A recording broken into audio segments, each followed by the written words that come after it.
하이델베르 교리문답 제6주일 제16문. 그분은 왜 참 사람이시면서 동시에 의로운 사람이셔야만 합니까? 그분은 반드시 참 사람이셔야 하는데, 왜냐하면 하나님의 공의는 죄를 범한 같은 인성이 죄값을 치를 것을 요구하기 때문입니다. 그분은 반드시 의로운 사람이셔야 하는데, 왜냐하면 그 자신이 죄인인 사람은 다른 사람을 위해서 죄값을 치를 수 없기 때문입니다. 제17문. 왜 그분은 동시에 참 하나님이셔야 합니까? 그분은 참 하나님이셔야만 하는데, 이는 그분의 신성의 능력으로 하나님의 진노의 짐을 그분의 인성에 짊어지시기 위해서, 그리고 의와 생명을 우리를 위하여 얻으시고 우리에게 회복시키시기 위해서입니다. 제18문. 그러나 누가 참 하나님이시면서 동시에 의로운 참 사람인 그 중보자이십니까? 우리 주 예수 그리스도이십니다. 하나님께서 그분을 우리의 지혜와 의와 거룩과 구속이 되게 하셨습니다. 제19문. 당신은 이 사실을 어디에서 알 수 있습니까? 거룩한 복음에서입니다. 하나님께서는 친히 이 복음을 에덴 동산에서 먼저 계시하셨습니다. 그 후에 하나님은 그것을 족장들과 선지자들을 통하여 선포하셨고, 율법의 제사들과 다른 의식들을 통하여 예표하셨습니다. 마지막에 하나님께서 그분의 독생자를 통하여 이 복음을 성취하셨습니다. 말씀 묵상 후에는 니케아 신경을 통해 다 함께 신앙 고백을 한 후 시편 19편 4절 6절을 이어서 부르도록 하겠습니다.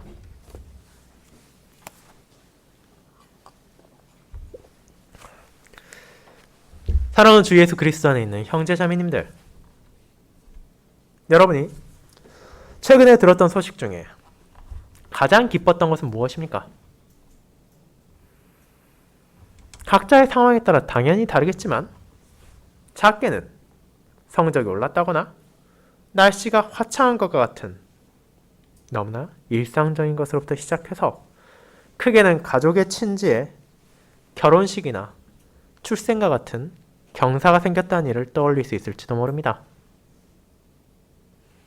그리고 우리 자신에게 한정하지 않고 시야를 더 넓게 바라본다면, 아마도 압제받는 어딘가에서는 해방의 날이 찾아왔다는 소식, 빈곤한 상황에서 한 끼의 식사도 제대로 할 수 없는 이들에게는 구호의 손길이 도착했다는 소식이 아마도 그들에게 있어서 정말로 기쁜 소식일지도 모릅니다.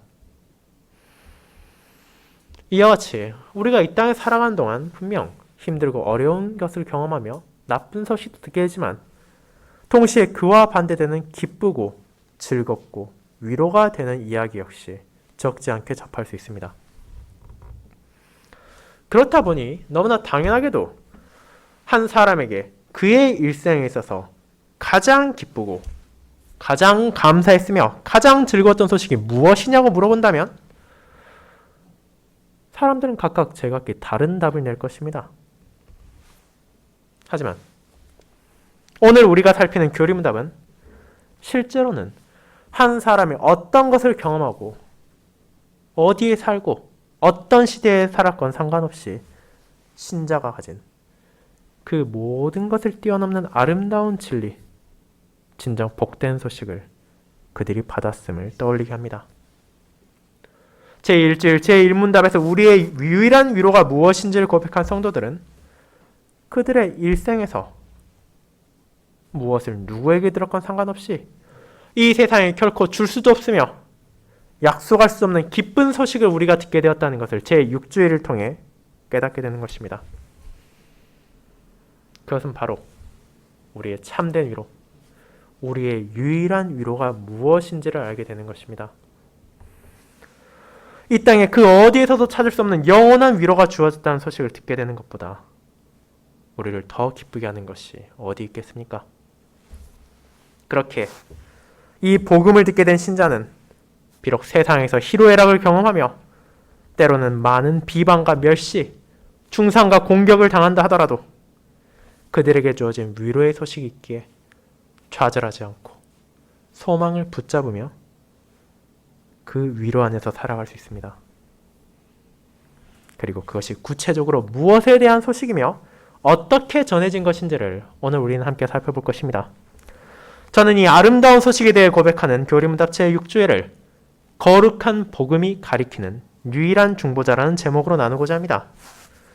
그리고 이 놀라운 복음이 구약만이 아니라 혹은 신약만이 아니라 전 성경에 걸쳐 하나님의 자녀들에게 계속해서 전해지고 있음을 살펴보므로 우리가 이 땅에서 무엇을 듣는다 하더라도 결코 비견할 수 없는 진정한 기쁜 소식을 들었고 또 지금 이 순간에도 듣고 있으며 앞으로도 듣게 될 것임에 함께 감사하고자 합니다.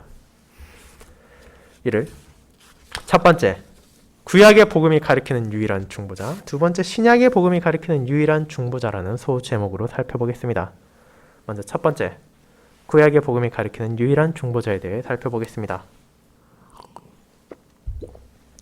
형제자매 여러분, 지난 주일부터 우리는 함께 교리문답의 두 번째 부분인 우리의 구원에 대해 알아가기 시작했습니다.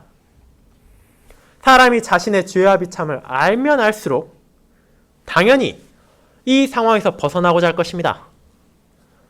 그럼에도 제2주일부터 제4주일까지의 교리문답의 일부를 통해 우리는 자신의 죄와 비참에 대한 책임을 피할 수도 없으며 하나님의 변치 않는 공의가 얼마나 지엄한 것인지도 알 수 있게 되었습니다.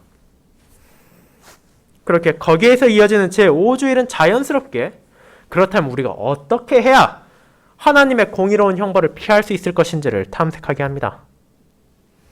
그리고 그에 대한 답을 하나님의 말씀을 요약해서 분명하게 제시해 줍니다.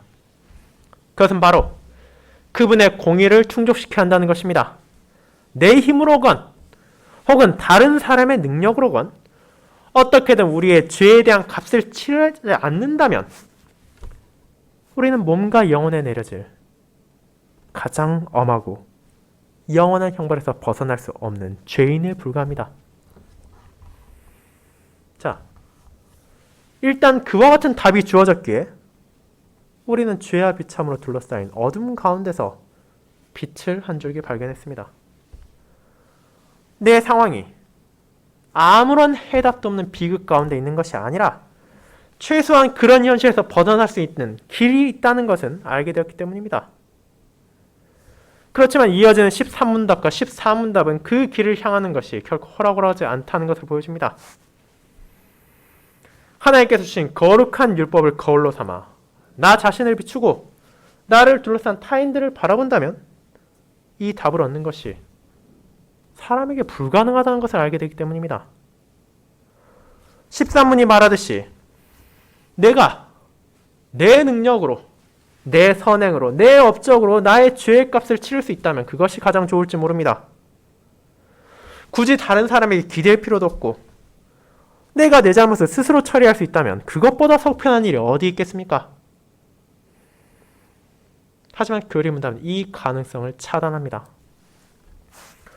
우리는 매일 조금씩 죄에 대한 값을 갚아나가기는커녕 오히려 그 죄의 값을 더 증가시키고 있기 때문입니다.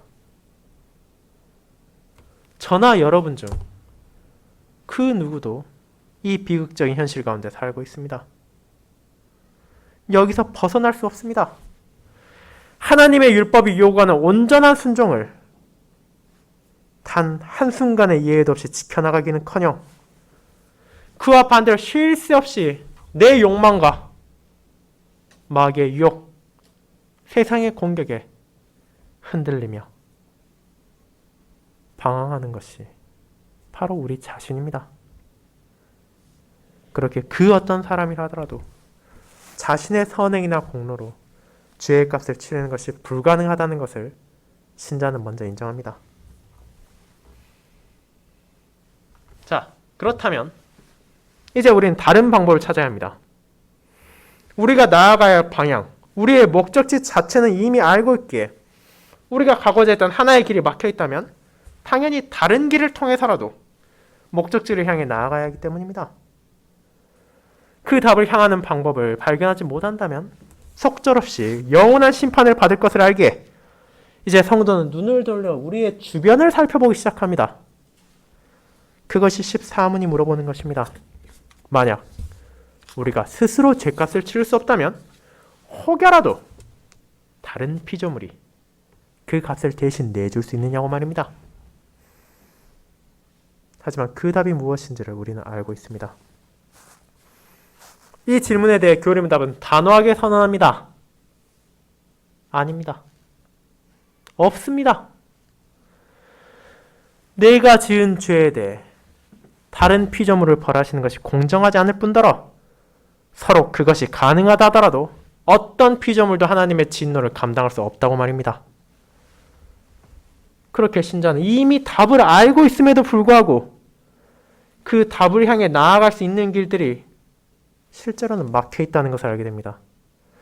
죄값을 치르기만 하면 되는데 내가 스스로 치를 수도 없고 다른 사람들도 치를 수 없으며 어떤 피조물도 대신해서 치를 수 없다는 것을 깨닫게 된 것입니다.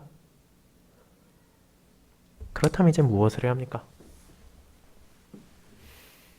시편 130편의 저자는 우리와 동일하게 죄와 비참을 깨달았습니다. 그는 그 상황이 어찌나 심각한지 마치 물에 빠져 죽어가는 사람처럼 스스로를 묘사했습니다. 그 역시 자기 자신에게서도 그를 둘러싼 사람들에게서도 혹은 동물과 같은 다른 피조물에게서도 답을 발견할 수 없었습니다. 하지만 그 모든 것을 포기하고 속절없이 심판을 기다리고 있었습니까? 그렇지 않습니다. 그는 중보자와 구원자를 구했습니다. 그리고 이를 오직 여호와를 향해서 외쳤습니다. 자신을 포함하여 세상의 모든 사람들이 하나님 앞에 결코 서 있을 수 없는 비천한 죄인임을 알고 있었지만 하나님께 그 무엇을 요구할 수 있는 자격도 없다는 것을 알고 있었지만 그런 죄인을 용서하시는 분 역시 동일하신 하나님이십니다. 여호와께서는 진정 공의로우시지만 그분의 인자와 신실하심 또한 확실하다는 것을 알고 있었기에 그는 사유하시는 하나님께 나아갔으며 그분께서 베푸실 속량을 기다렸습니다. 그 구속이 어떤 방식으로 이루어지는지를 신자는 살펴보게 됩니다. 우리 죄와 비참이 너무도 심각하기에 이것은 적당한 방식으로는 성취될 수 없습니다. 아주 까다롭고 사실상 인간에게 불가능한 조건을 달성하지 않고는 죄에 대한 값을 치를 수 없기 때문입니다. 그렇게 제15문답은 만약 우리에게 중보자가 주어진다면 그 사람이 어떠해야 하는지를 확인하겠습니다. 그 중보자는 참 사람이며 의로운 사람이며 동시에 참 하나님이셔야만 했습니다. 그 외에는 다른 그 누구도 우리의 중보자가 될 수 없으며 심판에서 건져낼 수 없습니다. 하지만 시편 저자가 고백하고 갈망했던 이 놀라운 중보자와 구원자를 하나님께서 자신의 백성들에게 약속하셨으며 그분의 사랑 가운데 보내셨음을 우리는 이어지는 제6주일 바로 오늘 살필 교리문답에서 함께 바라봄으로 우리의 구원이 얼마나 기쁘고 얼마나 아름다운 것인지를 다시 한번 확인하게 됩니다. 그와 같이 중보자와 구원자의 조건에 대해 우리가 알아보았기에 이제 6주일에서는 왜 그렇게 까다로운 조건, 실제로는 우리 중 그 누구도 달성할 수 없는 조건을 충족하지 않는 우리의 구원자가 될 수 없는지를 확인하게 됩니다. 먼저 제16문답은 그분께서 참 사람이면서 의로운 사람이어야 하는 조건의 이유에 대해 살펴봅니다. 그 이유는 앞선 제14문답과 연결되어 있습니다. 세상의 동물과 식물을 포함해 다른 어떤 피조물도 진정한 의미에서 우리의 죄를 속량할 수 없기 때문입니다. 그 비참에서 우리를 건져낼 수 없기 때문입니다. 왜냐하면 하나님의 공의는 왜곡되거나 변하지 않기 때문에 사람이 저지른 죄에 대해서 다른 피조물을 벌하시지 않기 때문입니다. 그렇게 죄에 대한 대가, 사람의 타락과 사람의 죄와 사람의 비참에 대한 대가는 진정한 의미에서 참 사람, 온전한 사람이야만 했습니다. 그리고 동시에 그 사람은 의로워야 했습니다. 너무나 당연하게도 먼저 스스로가 의롭지 않다면 다른 사람의 죄값을 치르는 것은 불가능하기 때문입니다. 그렇게 그 사람 참 사람이어야 했으며 하나님의 율법 앞에서 온전히 의롭다고 칭함받을 수 있는 흠없는 의인이어야 했습니다. 그런 사람이 아니라면 우리 눈에 보았을 때 아무리 선하게 보이고 아무리 능력이 출중하다 하더라도 그는 결코 중보자가 될 수 없습니다. 하지만 그것으로 끝입니까? 앞선 두 조건만으로도 이미 세상을 아무리 뒤진다 하더라도 찾아낼 수 없지만 이어지는 조건은 정녕 14문답에서 말한 것처럼 어떤 피조물도 우리의 죄값을 치를 수 없다는 것을 확신하게 만들어줍니다. 그 이유는 바로 그 중보자가 동시에 참 하나님이셔야만 하기 때문입니다. 교리 문답은 왜 그분께서 참 하나님이셔야 하는지를 두 가지로 설명합니다. 먼저 참된 신성을 가지심으로 어떤 사람과도 비교할 수 없는 능력을 가지지 못하신다면 아무리 참되고 의로운 사람이라 하더라도 인간의 한계로 말미암아 하나님의 진노의 짐을 감히 받아들일 수 없기 때문입니다. 진정한 의미에서 죄인의 중보자가 되기 위해서는 한 사람의 죄의 값이 아니라 그가 건지고자 하는 모든 대상의 죄에 대한 값을 치러야 하기에 그런 죄를 향한 하나님의 공의의 심판을 감당할 수 있는 것은 인간의 한계를 넘어선 참 하나님이실 수밖에 없습니다. 또한 그 중보자께서는 12문답에서 나타나듯이 우리의 죄값을 치르는 것에 멈추는 것이 아니라 다시금 하나님의 은총을 받을 수 있도록 그분과 우리의 관계를 회복시키기까지 해야 합니다. 그 사실은 의와 생명 우리에게 단순히 주는 것으로 끝이 아니라 부족하고 연약한 우리가 이 땅에서 다시 의로움의 길을 내딛고 하나님을 향해 나아갈 수 있도록 붙잡아 주시고 도와주셔야 한다는 것이며 하나님께서도 그런 그들을 자비와 사랑으로 바라보실 수 있도록 중보해야 한다는 것입니다. 그리고 이 또한 사람의 능력으로는 불가능한 것이기에 우리의 구원자는 참되신 하나님이셔야만 했습니다. 이 조건들은 너무나 가혹해 보일지 모릅니다. 세상에 그 누가 이를 충족할 수 있겠습니까? 우리가 아무리 답을 알았다 하더라도 그것을 풀 수 있는 능력이 없을 뿐 아니라 다른 누구도 이를 도와줄 수 없다는 것을 깨닫게 된다면 이것은 답을 알기 전과 비교해서 전혀 나아지지 않은 상황이라 생각할 수 있습니다. 어떻게 보면 나아가야 할 방향, 풀어야 할 답은 알고 있지만 거기에 나아갈 수 없기 때문에 더욱 힘들고 슬플지도 모릅니다. 하지만 교리문답은 이제 그런 신자들을 향해 이 땅에 어떤 피조물들이 만들 수도 제공할 수도 없는 중보자와 구원자가 하나님의 은혜를 통해 주어졌음을 고백하게 합니다. 제18문답에서 나오듯이 이 놀라운 중보자의 조건을 충족시킨 분이 계십니다. 참 하나님이시며 의로운 참 사람이신 단 한 분이 계십니다. 그분이 바로 제1문답에서 고백한 우리의 몸과 영혼의 영원한 주인이신 예수 그리스도이십니다. 하나님께서는 자신의 독생자를 이 땅에 보내심으로 그분의 신실하심과 인자하심, 한량없는 사랑을 증거하셨으며 그분을 통해 우리에게 지혜와 의와 거룩과 구속을 베풀어 주셨습니다. 그렇게 앞선 죄와 비참에 대한 고백이 우리로 하여금 갈망하게 한 참된 중보자를 바라보게 함으로써 우리에게 진정한 위로가 무엇인지를 알려주는 것입니다. 자, 그러나 이 위로를 확신하기 위해 우리가 알아야 하는 것이 있습니다. 그것은 바로 우리가 그 소식을 접해야 한다는 것입니다. 여러분과 저는 이 사실을 대체 어디에서 알게 됩니까? 이것은 어느 날 갑자기 우리 머릿속에 번개처럼 튀어오르는 계시의 형태로 주어지는 것이 아닙니다. 오히려 하나님께서 놀라운 은혜로 그분의 자녀들 이 위로의 소식, 중보자와 구원자에 대한 소식을 어떤 차질도 없이 접하게 하시고 그들에게 심어주신 믿음으로 이를 더욱더 확신하며 믿음 가운데 위로를 받으며 살아갈 수 있게 하십니다. 그리고 이 비참 가운데 살아가던 사람이 중보자와 구원자의 약속을 바라본다는 것은 세상의 그 무엇과도 비교할 수 없는 가장 큰 기쁨이며 즐거운 소식입니다. 그렇기에 우리는 이것을 복음이라고 부릅니다. 복된 소식이라는 이 표현은 헬라어 유앙겔리아를 바르게 번역한 것입니다. 신약 성경이 기록되던 시기 이 단어는 좋다라는 뜻을 가진 유와 소식이라는 뜻을 가진 안겔로스를 결합시킨 것으로 말 그대로 좋은 소식이라는 뜻을 가지고 있었습니다. 그렇다면 성경은 대체 무엇을 좋은 소식이라 합니까? 바로 우리에게 중보자와 구원자가 있다는 것입니다.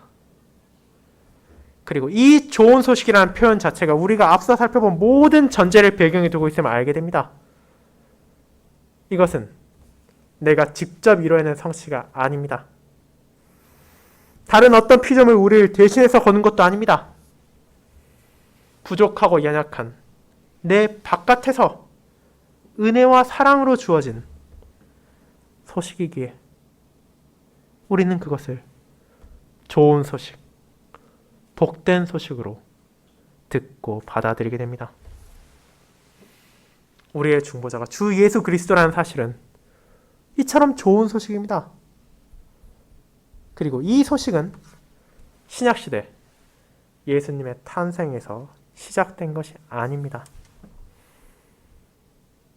이 복음은 구약시대부터 이미 교회에게 전해졌으며 오히려 복음이 새로운 가르침이라고 생각하는 것은 성경을 단절시키고 구분시키려는 잘못된 생각입니다.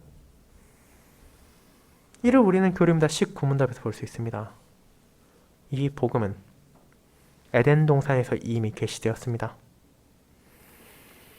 아담과 하와가 타락하여 죄를 범했을 때 절망과 좌절 가운데 머물던 그들을 향해 하나님께서는 여자의 후손에 대한 약속을 주심으로 그들이 소망할 수 있는 진리를 주셨습니다.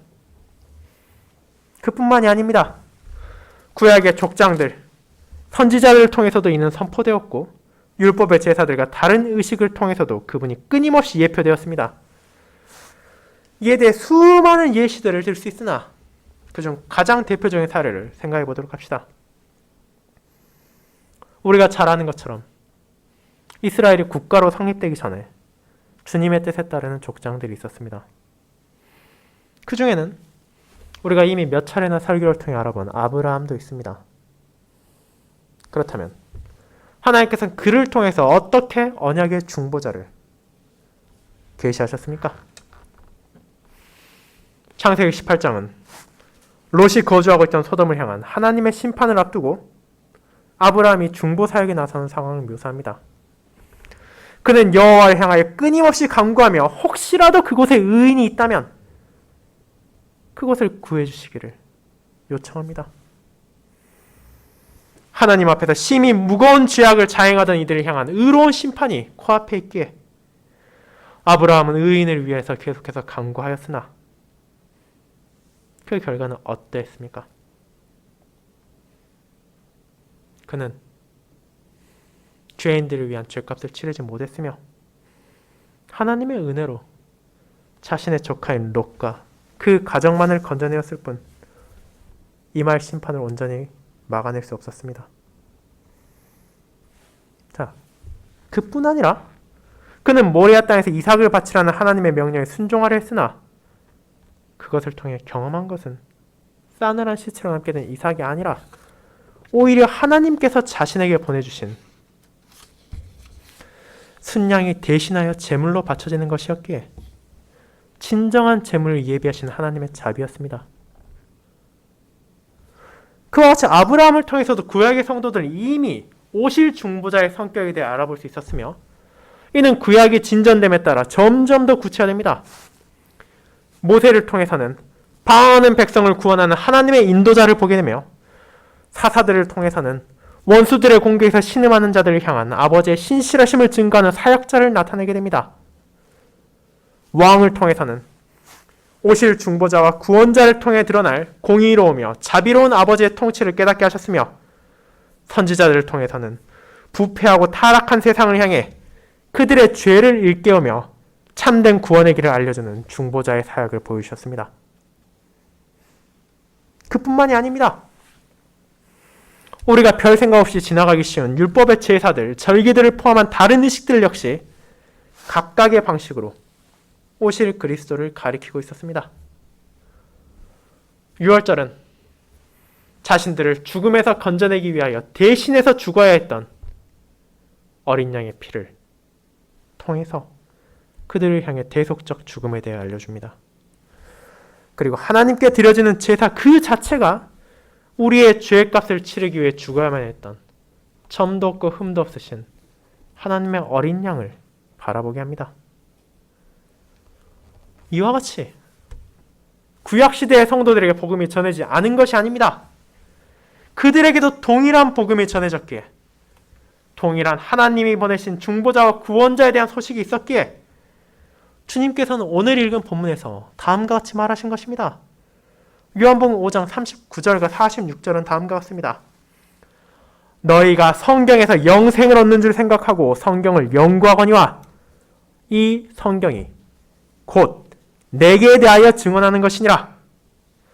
모세를 믿었다라면 또 나를 믿었으리니 이는 그가 내게 대하여 증언하는 것이니라.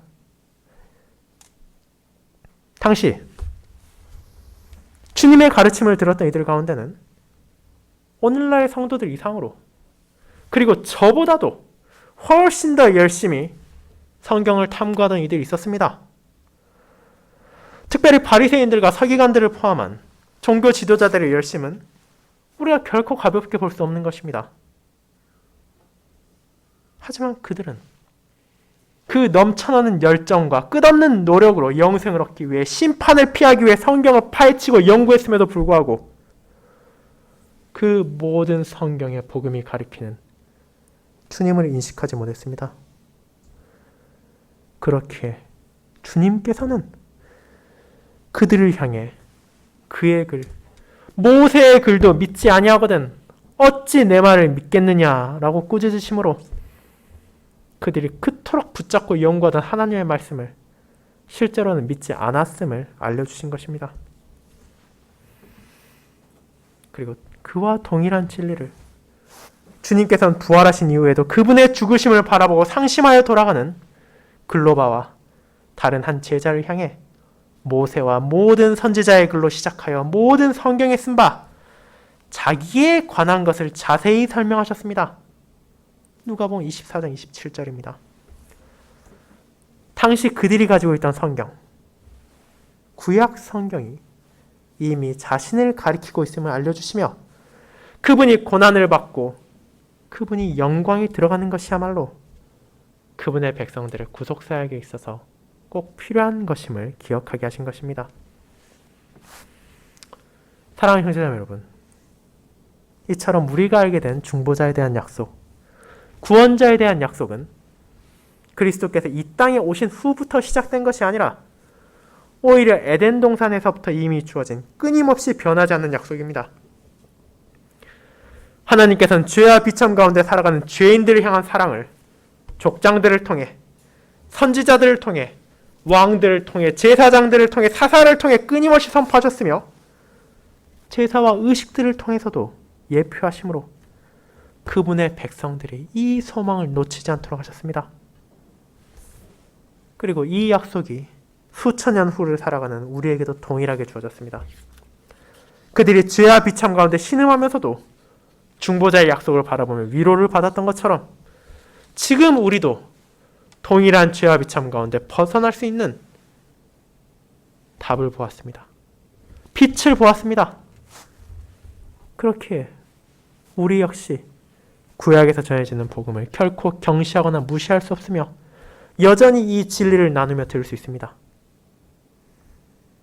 하지만 동시에 지금 우리가 바라보는 구원의 빛은 구약시대 믿음의 선조들이 가졌던 것보다 더욱 밝게 비추어지고 있습니다. 왜냐하면 바로 신약의 복음을 통해 우리는 그 약속이 예수 그리스도 안에서 성취되었음을 알게 되었기 때문입니다. 두 번째, 신약의 복음이 가리키는 유일한 중보자에 대해 알아보겠습니다. 성도 여러분, 만약 구약을 통해 하나님께서 중보자를 약속하셨고 그 구원자에 대한 소망을 가지게 하셨다면 이제 그것만으로 충분하니 우리가 굳이 신약 성경을 가질 필요가 없다고 생각해야 합니까? 오늘날에도 유대인들이 여전히 그러는 것처럼 구약만이 진리라고 선언하며 그것만을 성경으로 인정해야 합니까? 물론 구약에서 주어진 약속들이 신자들에게 크나큰 위로가 되었음 분명합니다. 하지만 하나님의 은혜는 중보자의 약속을 주신 것으로 멈추지 않았습니다. 그분께서는 실제로 그 약속을 자신의 독생자를 통해 성취하셨기 때문입니다. 불신자들과 세상이 조롱하며 절대 이루어지지 않을 것이라 장담했던 구원자에 대한 약속, 메시아에 대한 예언이 예수 그리스도를 통해 이루어진 것입니다. 그렇기에 구약 성경과 마찬가지로 신약 성경도 그리스도만을 가리키고 있습니다. 이제 성도들은 우리가 이루어지지 않을 약속을 붙잡고 불안과 초조를 가지는 것이 아니라 이미 그 약속이 이루어졌음을 알게 되었습니다. 세례 요한은 주님의 길을 예비하는 자로서 임박한 주님의 사역을 전했으며 예수님이 승천하신 이후에도 제자들은 멈추지 않고 이 복음에 대해 증거하였고 사도 요한은 우리에게 정말로 잘 알려진 다음과 같은 구절을 통해 이 땅에 오신 구원자의 사역에 대해 전했습니다. 하나님이 세상을 이처럼 사랑하사 독생자를 주셨으니 이는 그를 믿는 자마다 멸망하지 않고 영생을 얻게 하려 함이라. 요한복음 3장 16절입니다. 구약 성경이 말하던 그 영생, 바리새인들과 서기관들과 수많은 유대인들이 그토록 갈구하며 성경을 연구했던 영생을 이제 요한은 하나님의 독생자로 연결하며 그리스도께서는 그것이 바로 자신을 통해 성취된다는 것을 전하셨습니다. 이제 그분을 따르는 제자들은 이 놀라운 구속이 어떤 방식으로 성취되었는지를 경험했습니다. 글로바와 다른 한 신자가 그랬듯이 그 과정은 분명 사도들에게 있어서도 받아들이기 쉬운 것이 아니었습니다. 그러나 그들이 자신의 눈으로 십자가에서 돌아가신 주님을 바라보고 부활하신 그분을 확인하고 그들은 이제 하나님의 놀라운 섭리를 찬양하게 되었습니다. 이 세상에 그 누구도 충족할 수 없는 중보자와 구원자의 조건이 그리스도 안에서 충족되었으며 그분이 고난을 당하시고 심지어 죽기까지 스스로 낮추신 것이 바로 그들의, 바로 우리의, 그리고 나의 죄의 대가를 치르기 위하심을 알게 되었으며 그분의 부활과 승천을 통하여 이제 비천한 우리가 주님 안에서 다시 하나님의 은총을 얻을 수 있게 됨을 확신하게 된 것입니다. 그렇게 우리는 이제 그와 같은 경험을 한 제자들이, 그와 같이 주님 안에서 믿음을 가진 신자들이 성령 하나님의 영광을 받아 기록한 신약 성경이 누구를 가리키는지를 알게 됩니다. 우리가 일반적으로 사복음서라 말하기도 하는 마태복음, 마가복음, 누가복음, 요한복음은 그 중보자와 구원자이신 예수 그리스도의 사역을 직접적으로 묘사하고 전하기에 분명한 복음입니다. 그렇다면 다른 신약 성경들은 어떻습니까? 그것들은 복음이 아닙니까? 그렇지 않습니다. 분명 모든 신약 성경이 동일하진 않습니다. 성령 하나님께서는 각각의 저자들을 영감하사 그들이 성도들에게 필요한 진리를 전할 수 있도록 사용하셨습니다. 그렇게 한 곳에서는 권면이 중심으로 떠오르기도 하며 다른 곳에서는 격려와 위로를 중점적으로 전할 때도 있으며 요한계시록과 같이 계시의 중심을 두는 성경도 있습니다. 하지만 그 모든 신약 성경들의 기반 역시 오신 구원자이신 예수 그리스도 안에 있으며 오직 그분을 가리키고 있습니다. 그들이 신자를 격려한 이유는 구원주에 대한 믿음을 버리지 않으므로 박해까지도 인내하고 있었기 때문입니다. 그들이 신자를 권면한 이유는 이 중보자의 은혜를 망각하고 있었기 때문입니다. 그들이 신자들에게 미래의 일을 계시한 이유는 오신 주 예수 그리스도께서 다시 오실 그날의 영광을 바르게 알게 하며 그날을 바라보며 살아가게 하기 위해서였습니다. 그들이 전한 모든 것 가운데 중보자와 구원자이신 예수 그리스도와 분리되는 것이 하나도 없기에 구약 성경이 오실 중보자에 대해 다양한 방식으로 선포하고 예포했다면 이제 신약 성경은 오신 구원자에 대해 증거하고 그 진리를 전했습니다. 그렇게 구약 성경이 이를 통해 언약 백성들에게 복음을 알려준 것처럼 신약 성경 역시 성도들을 향해 유일한 위로의 복음, 우리가 그토록 벗어나고자 했던 죄와 비참에서 건지신 유일한 구속이 누구를 통해 주어졌는지에 대한 복음을 전하는 것입니다. 그렇게 저와 여러분이 성경의 어느 부분을 펼치고 바라본다 하더라도 그 안에는 그리스도를 향한 연결고리가 있습니다. 그분 안에만 존재하는 영생, 그분을 통해서만 주어지는 구속, 그분을 통해 하늘 아버지께서 우리에게도 약속하신 영광에 대해 우리는 복음을 통해 깨닫게 됩니다. 이를 우리는 벨직신앙고백서 제7항 성경의 충족성에서도 고백하게 됩니다. 성경은 하나님의 뜻을 충분히 담고 있으며 사람이 구원받기 위해 믿어야 할 모든 것을 충분히 가르치고 있습니다. 우리에게 주어진 성경은 그저 과거의 유산이 아니라 지금도 살아 숨쉬며 우리의 구원에 대한 진리를 알려주고 있습니다. 그리고 하나님께서는 이를 보존하시며 유지하심으로 자신의 자녀들로 하여금 그들의 죄와 비참을 바르게 깨닫게 하시고 그런 죄인을 향한 아버지의 사랑이 유일한 중보자이시며 구원자로 이 땅에 오신 독생자를 통해 어떻게 성취되었는지를 알려주실 뿐 아니라 이 복음을 통해 부르신 자신의 백성들에게 믿음의 열매를 심으사 그들이 알게 된 이 구속의 진리를 진리로 믿고 확신하며 위로를 가질 수 있는 복음의 은혜를 주셨습니다. 사랑하는 성도 여러분, 그 놀라운 복음이 지금 이 순간에도 저와 여러분에게 주어지고 있습니다. 그분께서는 우리로 하여금 전 성경을 통해 그리스도를 바라보게 하시며 세상의 시작부터 세상의 끝까지 구원의 길은 오직 유일하신 중보자인 참 하나님이시며 동시에 의로운 참 사람이신 우리 주 예수 그리스도께만 속해 있음을 알려주십니다. 오직 그 복음만이 죄인을 향해 죄에서 벗어날 길을 보여주며 비참 가운데 상하고 애통한 심령들에게 견고한 위로를 줍니다. 그렇다면 저와 여러분이 이 파탄난 세상을 살아갈 때 그리고 그곳에서 위로가 필요할 때 눈물이 흐르고 괴롭고 슬플 때 어디로 나아가야 합니까? 어디에서 우리를 위한 위로를 찾을 수 있으며 우리를 향한 격려와 힘을 발견하게 됩니까? 그 위로는 결코 멀리 있지 않습니다. 이번 한 주 여러분의 가정에 있는 하나님의 말씀을 덮어만 두지 마시고 그 말씀을 펼치십시오. 그 안에 들어있는 주님에 대하여 증거하는 복음을 살피십시오. 그리고 그분께서 여러분에게 베푸신 은혜와 베푸실 영광을 기억하십시오.